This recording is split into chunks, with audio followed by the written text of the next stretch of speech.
नमस्कार दोस्तों। तो अगर आप अपने पीसी को अपग्रेड करना चाहते हैं तो ज़रूरी जो बातें हैं, अगर आपको जानकारी नहीं है तो उन बातों का ध्यान से आप सुनिए। आज मैं आपके लिए सारी जानकारी देने वाला हूं। तो सबसे पहले आप अपने पीसी देखेंगे कि आपका पीसी कौन सा है। जैसे कि मान लीजिए आपका सीपीयू कौन सा है, LG 775 है, 1151 है इंटेल का, या 775 इंटेल का है, या फिर 1151, 1156, जो भी है आपका सॉकेट सीपीयू की। याद रखें, सीपीयू की एक सॉकेट पर काम करता है, जो कि हमारा सीपीयू जिस सॉकेट पर लगा है, मतलब मदरबोर्ड में लगा रहता है, तो उस सॉकेट का नंबर रहता है।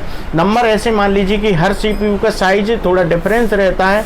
तो उस क्वालिटी के सीपीयू बहुत सारे होते हैं, लेकिन उसमें एक दूसरे का सीपीयू नहीं लगते। तो इसकी आपको जानकारी होना चाहिए कि आप सीपीयू अपग्रेड तो करना चाहते हैं, लेकिन आपको नॉलेज होना चाहिए कि आपको किस प्रकार से अपग्रेड करना है।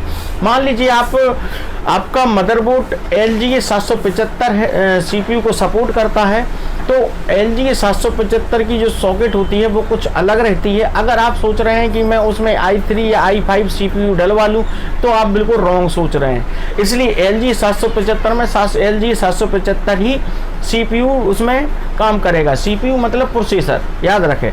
तो उसमें प्रोसेसर केवल LG 775 वाला ही काम करेगा। इसी तरह से 1151 वाला प्रोसेसर है तो उसमें 1151 काम करेगा। और अगर लेटेस्ट की बात करें तो AM4 जो हमारा AMD का आ रहा है, तो उसमें AM4 मदरबोर्ड में AM4 जो सीपीयू आ रहे हैं वो काम करेंगे। जनरेशन जरूर मिला लें कि आपके मदरबोर्ड में कौन सी जनरेशन का लगा हुआ है, और वो उसकी रिक्वायरमेंट क्या है उस मदरबोर्ड की, वो जरूर देख लें उसकी ऑफिशियल वेबसाइट पर जाकर, तभी आप उसमें सेम टू सेम अपग्रेड कर सकते हैं। लेकिन अगर आपने हटकर अपग्रेड करना चाहते हैं, मान लीजिए मेरा कंप्यूटर LG 775 है, पुराने ज़माने का, जो कि ओल्ड हो गया आज की तारीख में देखा जाए तो, लेकिन आज भी बहुत से लोग 90% लोग वही यूज कर रहे हैं LG 775। क्योंकि पैसा खर्च करना नहीं चाहते।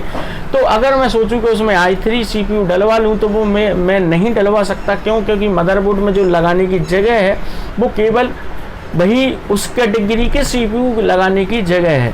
तो उसकी वेबसाइट पर जाइए मदरबोर्ड की, उसमें देख लीजिए कौन कौन सा सीपीयू काम करेगा, वही सीपीयू से आप अपग्रेड कर सकते हैं। ऐसा नहीं कि आप अपनी मर्जी से कोई सा भी प्रोसेसर अपग्रेड कर सकते हैं। तो चलते हैं और समझते हैं बात को कि अगर हम सेम अपग्रेड करते हैं सेम मदरबोर्ड के साथ, तो हम किस प्रकार से अपग्रेड कर सकते हैं। तो शुरू करते हैं हम सबसे पुराने पीसी के साथ। तो पुराना पीसी हम मान सकते हैं LG 775।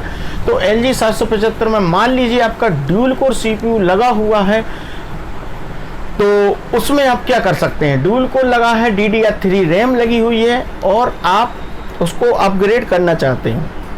तो LG 775 में अगर हम देखें तो आज अगर आपका ड्यूल कोर लगा है तो आप कोर 2 में जा सकते हैं, या फिर उससे अगर हाई में जाना चाहते हैं तो क्वाड कोर सीपीयू में जा सकते हैं। क्वाड कोर सीपीयू Q6600 है, आप गूगल पर सर्च करके देख सकते हैं। Q9500 है, Q9650 है,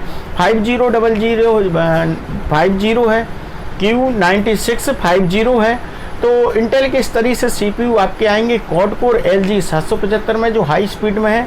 कुछ जियोन के भी सीपीयू आ रहे हैं जो कि जुगाड़ करके बना दिए गए हैं LG 775 में लगाने के लिए, लेकिन वो जुगाड़ करके बनाए हैं, याद रखें, ऑफिशियल नहीं है वो, उसके लिए वो सर्वर के लिए है। तो बना दिए गए हैं, तो अब वो भी आप सीपीयू यूज कर सकते हैं। सेकंड अपग्रेड में बात करें आप उसमें और स्पीड कैसे ला सकते हैं सीपीयू की, तो उसके लिए आपको रैम की आवश्यकता रहेगी। तो रैम आप बढ़ा सकते हैं, 4 GB की 2 लगा सकते हैं, 2 GB की लगा सकते हैं। अगर आपकी 1 GB लगी है, 2 GB लगी है, तो 4 कर सकते हैं, 4 की जगह 8 भी कर सकते हैं रैम के लिए। तो इससे आपका सिस्टम की मेमोरी थोड़ी बढ़ जाएगी, तो अच्छा वर्क करेगी। सेकंड बात करें हम SSD की, तो अगर आपके सिस्टम में विंडो डली है 10 चलाना चाहते हैं, तो कम से कम 8 GB रैम यूज करें, या 4 भी कर सकते हैं। और साथ में SSD होना अनिवार्य है, क्योंकि हार्ड डिस्क पर आप अगर चलाओगे तो आपका विंडो 10 वगैरह या फिर कोई सा भी चला रहे हो तो वो स्लो वर्क करेगा, इसलिए SSD अपग्रेड कर सकते हैं। तो ये 3 चीज़ें आपको अपग्रेड करना है, तो आपका CPU पुराना वाला ही तेज़ हो जाएगा। जैसे कि सबसे पहले आप CPU कीजिए, CPU कुछ ज़्यादा नहीं आएगा, 1000 रुपये या 1200 रुपये के आसपास CPU आ जाएगा। और अगर हम रैम की बात करें तो 4 GB की अगर 2 भी लगाओगे तो वही आ जाएंगे 1500 के आसपास आ जाएंगे, 2 आ जाएंगे 3000 रुपये के आसपास। और अगर हम SSD की बात करें तो विंडो डालने के लिए आपको SSD चाहिए, तो छोटी सी SSD ले लीजिए 2000 रुपये तक की। तो इस तरह से आपके 6000 रुपये में एक अच्छा सा CPU बन जाएगा। इसमें बहुत सारे आप गेम्स भी खेल सकते हैं और लैग नहीं करेगा आपका सिस्टम। और अगर आप सोच रहे हैं कि मैं अपग्रेड कर दूं सभी कुछ, आप समझिए बात को, अगर आप सोच रहे हैं कि मैं अपग्रेड कर दूं CPU दूसरा i3 i5 या दूसरा, तो उसके लिए आपको खर्चा कितना आने वाला है वो मैं आपके लिए बता देता हूं। तो अगर आप सोच रहे हैं अपग्रेड करने पर CPU दूसरा लेंगे तो उसके साथ आपको मदरबोर्ड भी दूसरा लेना पड़ेगा। क्यों? क्योंकि बिल्कुल वही CPU के लिए वही मदरबोर्ड काम करेगा, उसकी जो सॉकेट होगी जिस नंबर की होगी उसी नंबर से वो काम करेगा। और साथ में आपको SSD तो डलवाना ही रहेगी, और साथ में आपको रैम जो DDR अगर उसमें 4 चलती है तो 4 चलाना पड़ेगी, DDR 3 चलती है तो 3 उसमें चलाना पड़ेगी। मतलब जो भी उस मदरबोर्ड में रैम लगेगी तो वो आपको रैम भी अपग्रेड करना पड़ सकता है। तो ये सामान आपको दोबारा से नया परचेस करना पड़ेगा, और साथ में ये महंगा भी होगा। क्यों? क्योंकि आपका अगर ये CPU लोगे तो CPU बहुत ज़्यादा महंगा पड़ सकता है, साथ में आपका मदरबोर्ड भी होगा और रैम भी होगा और SSD वगैरह भी आप इसमें अपग्रेड करोगे तो वो बहुत महंगा हो जाएगा। इससे अच्छा है कि अपग्रेड करने की वजह एक नया ही सिस्टम बना लिया जाए।